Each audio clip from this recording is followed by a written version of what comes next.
Sintoniza Tierra América Canal 42. La vida hecha imagen. Recuerda que el siguiente programa es clasificación B, para mayores de 14 años. Tierra América, la vida hecha imagen.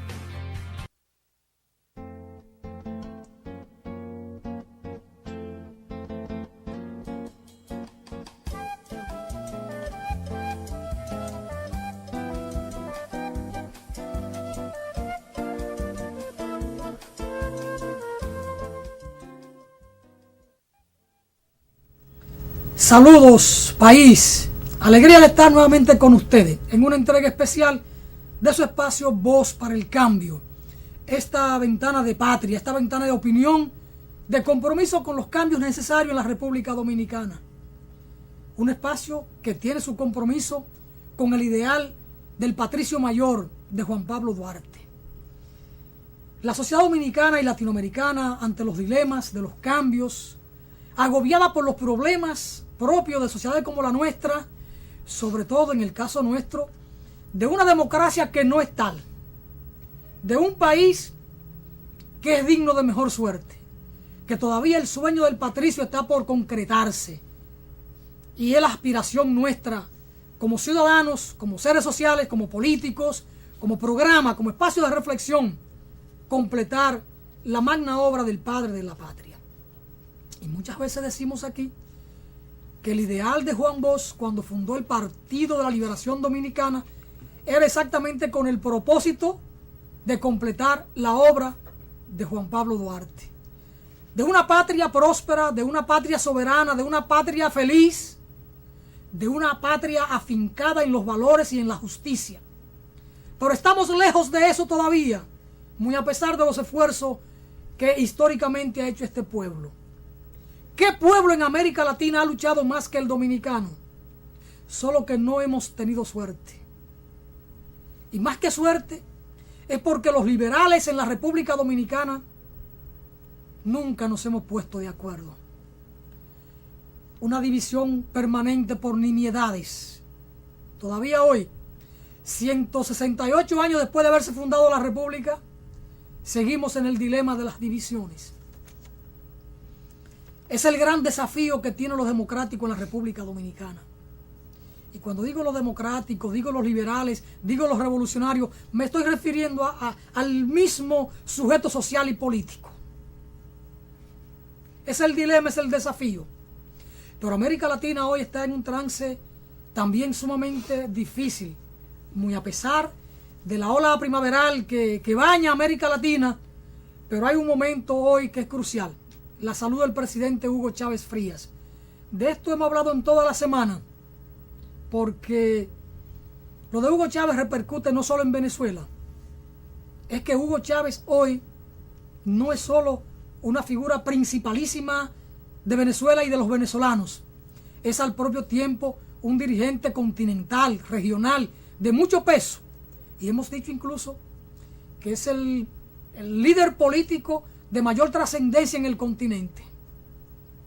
Diferencia que yo pudiera tener con Hugo Chávez y con la manera, con la forma en que algunas cosas se dan, eso aparte, el peso de Hugo Chávez en América Latina es incuestionable. Pero no solo en América Latina.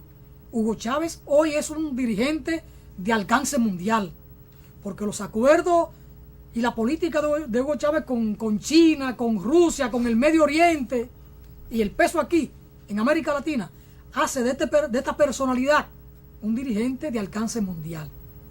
Y hoy, con una salud tan precaria,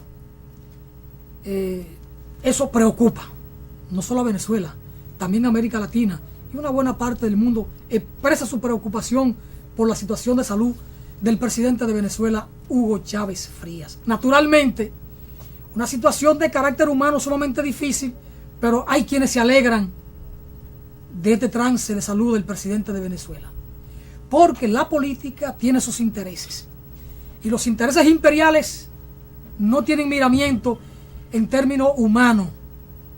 En términos humanos no tienen miramiento, y en aras de consumar intereses son dados a cualquier cosa, a cualquier acto inhumano.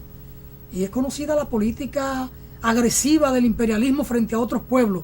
no le importa cometer un holocausto, una barbarie en aras de conseguir intereses, sobre todo económicos.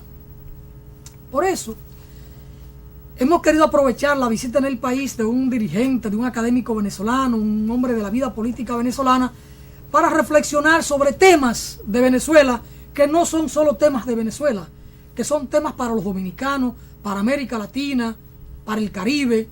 Y ahí hay un tema interesante que espero que lo podamos abordar, el tema de Petrocaribe.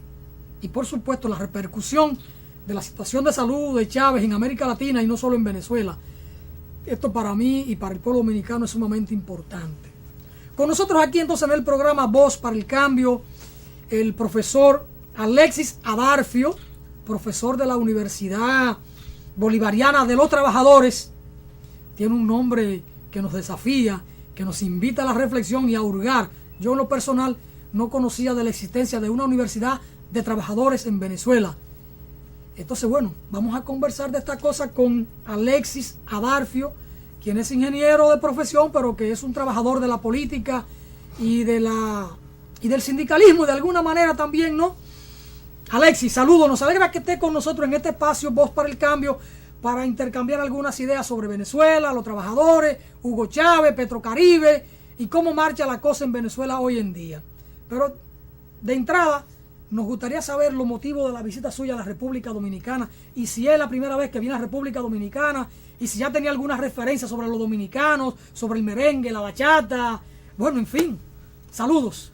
Saludos, pero estamos en la República Dominicana, esta parte del Gran Caribe, muy contentos porque bueno, han sido los trabajadores que nos han convocado a un gran homenaje por ese mártir obrero Mauricio Báez. En el marco de esa jornada, nosotros hemos venido de Venezuela a presentar una propuesta de los trabajadores, la propuesta de la Universidad Bolivariana de Trabajadores Jesús Rivero. Lo hemos hecho en el Congreso de los Trabajadores y las Trabajadoras, lo hemos hecho en algunas conferencias, en algunos conversatorios, porque bueno, esta es una propuesta que viene de los trabajadores con la idea de tener el poder a través del conocimiento. Es una propuesta que nació en medio de la crisis, aquella crisis petrolera de hace 10 años, cuando la oposición política paralizó el país. ¿A quién se le ocurre forjar una universidad de trabajadores? A los trabajadores que caemos en conciencia, como decimos en Venezuela, que los saberes están en los trabajadores. No hay nadie que sepa más de fábricas, que sepa más de acerías. Y opera solo para los trabajadores. Solo para los trabajadores, que nos organicemos dentro de las factorías, dentro de las empresas. Pero opera con todo el rigor académico. Tienen que ser bachilleres para entrar allí. Sí. Cumplir su horario, sus materias y todo. Sí, tenemos toda una malla curricular. Tenemos ya el nivel oficial de universidad desde el 4 de noviembre de 2008 por decreto presidencial. ¿Quién cubre los costos de los estudios? ¿Las empresas a sus trabajadores o el Estado como tal? ¿O los trabajadores pagan la matriculación, sus libros, todo? Como toda la educación universitaria en Venezuela, eso es gratuito, solo que nos organizamos y en el periodo de trabajo, por lo menos 2 horas diarias se le dedican al estudio y 2 horas del tiempo libre, de tal manera que 4 horas diarias estamos involucrados. ¿Estudian por la noche? Al final de los turnos, que puede ser en la noche, puede ser porque tenemos empresas que trabajan 3 turnos, entonces hay ese arreglo de los trabajadores organizados y allí solo vamos quienes estamos empleados, porque la Revolución Bolivariana tiene la misión Sucre, que es la misión que permite que en cada comunidad, cada barrio, cada aldea se constituya el pueblo en universidad y entonces tiene una aldea universitaria. ¿Se constituye el pueblo en universidad? Sí, se constituye y manifiestan entonces la voluntad de participar en la misión Sucre, que es la misión para la universidad, y entonces a través del Ministerio de Educación Universitaria se oficializa ese estudio, ¿no? Nuestra Universidad Bolivariana de Venezuela tiene varias programas nacionales de formación. Nosotros como Universidad Bolivariana de los Trabajadores tenemos 10 programas de formación en este momento relacionados con el quehacer diario en la industria sobre todo, pero ya estamos trabajando otros planes de formación que no sea solamente la industria, sino que los pescadores organizados, los campesinos organizados, podamos entonces concretar nuestros saberes, compartirlos y tener el control de esos saberes, porque en Venezuela y en América Latina y en cualquier industria que ha sido formada por el capitalismo, los trabajadores se convierten en operadores y mantenedores, pero no se domina la tecnología ni la ciencia. A ver, Alexis, vamos un poco rápido. Usted dijo, como todas las universidades en Venezuela, o como todo estudio en Venezuela, la universidad es gratuita. ¿No hay en Venezuela universidades privadas? Hay universidades privadas, pero las universidades públicas... ¿Son caras las privadas? Son muy, pero muy caras. ¿Y la matrícula de estudiantes que tienen es alta? Tienen una matrícula relativamente alta, porque nosotros a través de la misión Sucre y de la Universidad Bolivariana de Venezuela hemos superado ya, tenemos por lo menos 2/3 de los estudiantes universitarios están en esa misión. ¿La Universidad Central es privada o es pública? Es pública. ¿Opera solo en Caracas o tiene extensiones? La Universidad Central de Venezuela opera en Caracas y tiene una instancia que llaman de estudios supervisados en algunas regiones, pero la Universidad Bolivariana de Venezuela opera en casi todos los barrios de Venezuela, de tal manera que imagínate la cobertura que tiene la universidad nacida en la revolución. ¿Con la revolución bolivariana se fortalece la universidad pública? Indudablemente que se fortalece, con decirte que el presupuesto para la universidad en este momento está por el orden del 12% del Producto Interno Bruto. ¿Para la universidad? Para toda la universidad pública. ¿Y para la educación básica? Está por el orden del 22%. Incluyendo el 12% de la universidad. Sí, todo lo que es educación tiene el 22%. El 22%. El 22% para la educación. ¿Del presupuesto o del PIB? ¿Cómo es la cosa? Del presupuesto anual. Del presupuesto anual, no del Producto Interno Bruto. No, discúlpame, esa es del presupuesto anual. Ok. Bueno, pues aquí tenemos una lucha hace años por el 4% del Producto Interno Bruto, que por fin el presidente ahora dice que lo va a aprobar y sometió un presupuesto en esa dirección, pero tenemos años la sociedad dominicana reclamando que se respete la ley, porque aquí la ley del 97 establece el 4%, pero los gobiernos que hemos tenido de ahí hasta entonces han desconocido olímpicamente la ley. Una pregunta, Jesús, a propósito de la Universidad de los Trabajadores. Un trabajador que se gradúa, se diploma en esta universidad y viene a República Dominicana o se va a Estados Unidos, el título que obtiene le permite las condiciones técnicas, profesionales para laborar en una empresa en el extranjero. Sí. ¿Sería reconocido? Por razones políticas es posible que no se los reconozcan, como ocurría, te recuerdas, cuando la Unión Soviética, que los profesionales que iban de América y obtenían sus títulos universitarios no se los reconocían, no por razones científicas ni técnicas, sino por razones políticas. Pero nosotros tenemos todos los elementos, los aspectos legales, está todo cubierto, el aspecto académico también. No hay nadie que sepa más de ferrocarriles que el hombre que trabaja en ferrocarriles. Por ejemplo, del metro de Caracas, ¿quién puede saber más de ferrocarriles que un trabajador que está en el metro de Caracas y que ahora sistemáticamente condensa los saberes? Si ese es un conocimiento empírico, Alexis, pero está también el conocimiento científico, técnico, teórico. Hay trabajadores que no pasan los exámenes, que no aprueban las asignaturas, entonces reprueban y no pueden graduarse, ¿no? Por supuesto, hay un rigor universitario, hay una exigencia universitaria desde el punto de vista técnico, desde el punto de vista académico, para que salga con la credencial, con la eficacia, con la eficiencia, con el nivel académico y también con el nivel político, ¿no? Alexis, vámonos al terreno político, vamos a dejar un poco la academia, salvo que usted quiera apuntar otra cosa de la visita a la República Dominicana, algunos contactos, algunos acuerdos, quienes los reciben por aquí, una central de trabajadores, una escuela dominicana, una universidad. Su estancia en el país, ¿a qué se debe? A una invitación que que nos llega del MTI, Movimiento de Trabajadores Independientes, para participar en el Congreso por el mártir Mauricio Báez. Y en el marco de esos encuentros nosotros hemos establecido algunos preacuerdos para extender la Universidad de los Trabajadores, esa universidad venezolana, para que llegue también y se conecte en la República Dominicana, de tal manera que hay un eje importante para nosotros, que es el eje de pensamiento latinoamericano, donde los dominicanos tienen un espacio en la Universidad Bolivariana de Trabajadores. Y si se hace este acuerdo de trabajo, ¿Venezuela enviaría docentes para República Dominicana? ¿Cómo operaría la Universidad de los Trabajadores en la República Dominicana en ese marco de acuerdo de trabajo? Esa es una vía, pero la otra vía es que los trabajadores se organicen acá y vayan a Venezuela. Y vayan a Venezuela. Y en ese caso irían becados, con alguna facilidad, cubrirían aquí el movimiento independiente de trabajadores, cubriría la matrícula, los pasajes. ¿Cómo sería la cosa? Como esto es un encuentro entre trabajadores, la Organización de los Trabajadores de la República Bolivariana de Venezuela y la Organización de Trabajadores de la República Dominicana haríamos los arreglos para garantizar ese intercambio, porque esto es un encuentro de pueblo a pueblo. Pues Ahí estamos viendo imágenes del Congreso de los Trabajadores Independientes. ¿Dónde se celebró el Congreso? ¿En la Universidad Autónoma, en alguna central, en algún hotel? Esa se celebró en salones de una central de trabajadores. ¿Y cómo estuvo el Congreso?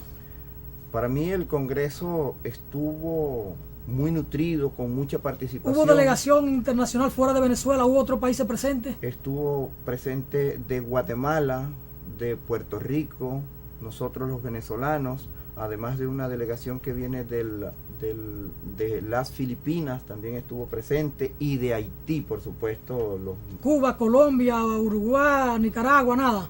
No, estuvo la gente de Cuba no estuvo, pero Puerto Rico sí estuvo presente, y Haití de los vecinos más próximos a ustedes. Ya, muy bien. Alexis, vamos a hablar entonces de Venezuela y la política. Tenemos a Hugo Chávez, que se constituyó en un fenómeno político. ¿Qué hace posible el fenómeno Hugo Chávez en Venezuela? En primer lugar, el desastre creado por los gobiernos entregados al Fondo Monetario Internacional, donde Venezuela fue vendido a pedazos todos sus medios de producción, sus acerías, las azucareras, las líneas aéreas, donde fue entregados los derechos de los trabajadores con una ley que permitía flexibilizar, como dicen los capitalistas, flexibilizar la relación de trabajo. Eso llevó al país a un estado de pobreza del 82% en el año 92, que es cuando el comandante Chávez con un conjunto de militares hace la primera rebelión, y el pueblo, aunque no nos plegamos en ese momento, el 4 de febrero, se entiende inmediatamente cuál era la intención del comandante Chávez, y cuando el comandante Chávez hace la propuesta electoral, recibe la inmensa mayoría de los votos. Pero pasaba allí prácticamente lo que está pasando acá, porque aquí tenemos el 40% de la población en la pobreza, y de eso hay una parte que está en la indigencia, pero hay un 44% que es clase media, que con la crisis que se hace en todo en el país, hoy sigue siendo una clase pobre. Se corresponde a los estratos de la pobreza, lo que quiere decir que tenemos un 84% de pobres en la República Dominicana. Entonces nos aproximamos a lo que tenía Venezuela hasta que surge el fenómeno Hugo Chávez.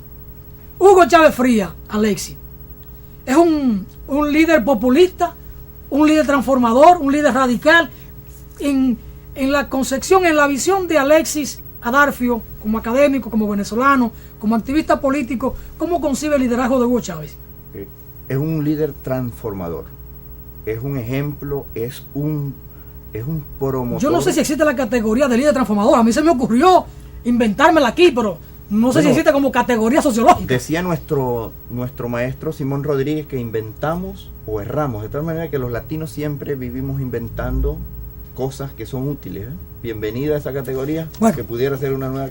Pero el comandante Chávez ha venido transformando el pueblo. el pueblo en la manera de organizarnos con esto del poder popular, la transformación en el área de educación, las transformaciones a fondo en el área de salud. No hay comunidad o barrio en Venezuela que no tenga un consultorio con médicos y con medicina, ¿no? Y eso ha sido una transformación en el día a día, en el quehacer del pueblo. E indudablemente que el hecho de que nosotros veamos a nuestros iguales, veamos la América nuestra, que nosotros nos fijemos en el sur, como dice el comandante Chávez, ya es un hecho de transformación profunda, ¿ves?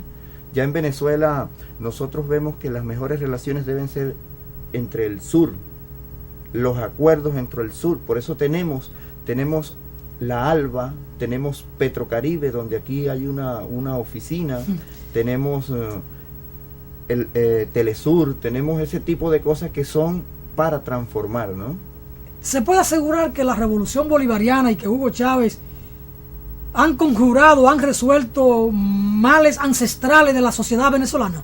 Por supuesto. ¿Cuáles males? El primer mal es los que se generan del comer mal. En Venezuela hoy se come bien. Hoy se come bien, hoy come todo el mundo en Venezuela. Hoy en Venezuela la gente come carne, antes no se comía carne. Pero Venezuela no produce agricultura, no produce alimentos. Sí producimos alimentos. Porque la agropecuaria se fue a pique con el boom del petróleo, abandonaron los campos. Eso se ha estado revirtiendo a través de la política del Ministerio de Agricultura y Tierra. Primero el rescate de las tierras de las grandes transnacionales, esos feudos de imperiales que estaban en Venezuela y que hoy están en manos de los campesinos, y hay una producción. Hay en marcha una reforma agraria. Hay en marcha una reforma agraria. Con crédito agrario. Con crédito agrario. Con tecnología. Con crédito, con tecnología, con maquinaria, con asesoría técnica. Entonces estamos ¿Para el mercado interno o para la exportación? No, para el mercado interno, y siempre está pendiente una exportación, pero no una exportación desde el punto de vista del capital, que es para enriquecernos, sino para favorecer el estatus de los vecinos, de los hermanos, de los pueblos hermanos. ¿Ves? El costo de la vida en Venezuela. El costo de la vida está acorde con los ingresos. Por ejemplo, nosotros tenemos un salario mínimo que está por el orden de los $506, el salario mínimo, donde tenemos un salario alto, los profesores, los maestros, los trabajadores de la industria, tenemos para vivir, pues. La preocupación es menor. $506 son aquí 20,000 pesos. Aquí el salario mínimo anda entre 5 y 8,000 pesos. Aquí hay 3 escalas de salario mínimo. Ahora, ¿cuál es el costo de la canasta básica? Porque en el caso de República Dominicana, el Banco Central nuestro ha establecido el costo de la canasta básica en 23, 24,000 pesos. Pero el salario mínimo son 5, 8,000 pesos. Es decir, un salario mínimo deprimido, muy, muy por debajo del costo de la canasta. En Venezuela, ¿cuál es el costo de la canasta básica? En Venezuela tenemos un costo de la canasta por el orden de 3 veces el salario mínimo, ¿no? Estamos hablando de unos 1,000. Es decir, el costo de la canasta son $1,000 y pico. Y la gente gana $505. Entonces, no pueden comer bien. Lo que pasa, te estoy hablando en términos de bolívares. Estamos hablando de 1,500 bolívares. Es el costo de la canasta. Que hacer la reconversión en 5, ¿no? Entonces, en dólares, ¿cuánto es la canasta? ¿$200, $300? Está en $300. Ah, ok. Ahora estamos hablando. Te hablé en términos de bolívares. Ahora estamos hablando. Sí, porque es que por estos países uno ve que Hugo Chávez, que Venezuela, pero hablemos concretamente de la comida y del nivel de vida del pueblo, de los trabajadores. Alexis, los cerros de Caracas. Hablemos de los cerros de Caracas. Porque uno conoce los cerros que la miseria, la casucha, la casa de cartón, con aquellas canciones de los guaraguaos en los 70, con lo que uno subió en términos políticos y se movilizó a este pueblo, ¿no? Los cerros de Caracas. Los cerros de Caracas. Y las casas de cartón. Han tenido una atención, algunos barrios se han estado rehabilitando con una misión especial para los barrios. Se le ha incorporado un sistema de transporte que es el Metrocable, que es una especie de mini teleféricos que van del centro de la ciudad hacia los barrios. Otros barrios, los que han estado en condición de mucho riesgo, han sido reubicados. El centro de Caracas hoy se está construyendo muchísimos edificios para que la gente que está en los cerros con mayor riesgo, certificados por la Protección Civil nuestra y por entes internacionales, se mude entonces a edificios en el centro de Caracas y en otras ciudades del país. De tal manera que los cerros de Caracas en esta revolución han tenido una atención, no se han desalojado como se pensaba de manera a acabar con los cerros, como muchos gobiernos anteriores dijeron, sino que hay una reubicación sistemática y una atención adecuada. La tendencia es a bajar la población de los cerros de Caracas hacia otros lugares y aquellos reforestarlos de nuevo, volver a la naturaleza. La idea es que la gente que está en territorios de altísimo riesgo salga de allí, porque en las lluvias que han ocurrido en los últimos tiempos han causado problemas, han habido muertes. ¿Quedan o no quedan casas de cartón en Venezuela? No quedan casas de cartón, con toda responsabilidad no quedan casas de cartón, y si quedan casas que no tienen los ambientes que todo el mundo quiere para vivir confortable, hoy se está resolviendo con la gran misión vivienda, ¿no? Como que hay muchas misiones en Venezuela. Nosotros tenemos 32 misiones. Bueno, vamos a una breve pausa antes de hablar de las misiones. Estamos conversando en su espacio Voz para el Cambio con un amigo venezolano, militante revolucionario, académico, con Alexis Abarfio, de la Universidad Bolivariana de los Trabajadores. Así que vamos a una brevísima pausa y no se mueva de ahí, porque retornamos con más, con el tema de Hugo Chávez, Venezuela y los desafíos para América Latina que pudiera estar representando una desaparición física del comandante Hugo Chávez Frías. Vamos arriba.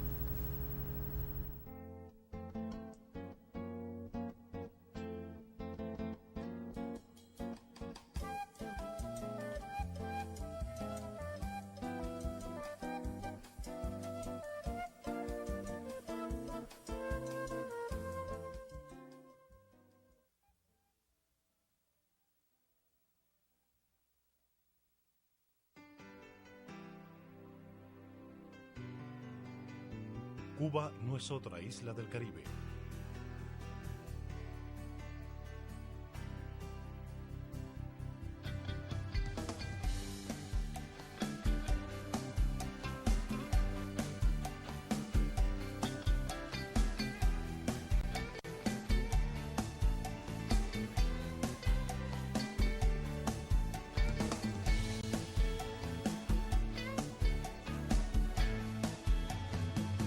Cuba es la isla. Déjate llevar. Cubana de Aviación.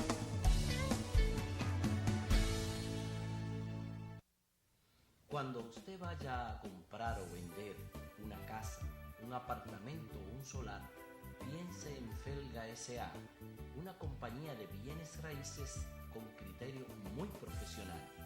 Pero igual, si su interés es alquilar un inmueble, piense en nosotros. Felga S.A. está ubicada en la calle Ramón Santana, esquina Máximo Gómez, en la zona universitaria, con los teléfonos 809-682-7202, 809-688-5593. Recuerde que para comprar o vender o alquilar su casa, piense en Felga S.A.